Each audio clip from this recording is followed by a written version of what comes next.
This is an intestinal gas pressure phenomenon. Your flatulence sounds so loud it feels like thunder, doesn't it? You always sweat through your shirt because you scared it might erupt in a quiet place, right? This embarrassing loud noise, could there really be a solution? The Donguibogam, an ancient medical text, emphasized remedies for controlling gas in the stomach. How does modern medicine view this? The sound of flatulence is proportional to the amount of gas in the intestines and the pressure of the outlet. Meat and dairy products promote fermentation in the gut, causing gas to surge.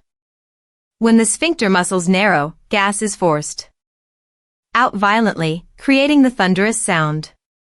Dietary adjustments to ease the intestines are essential.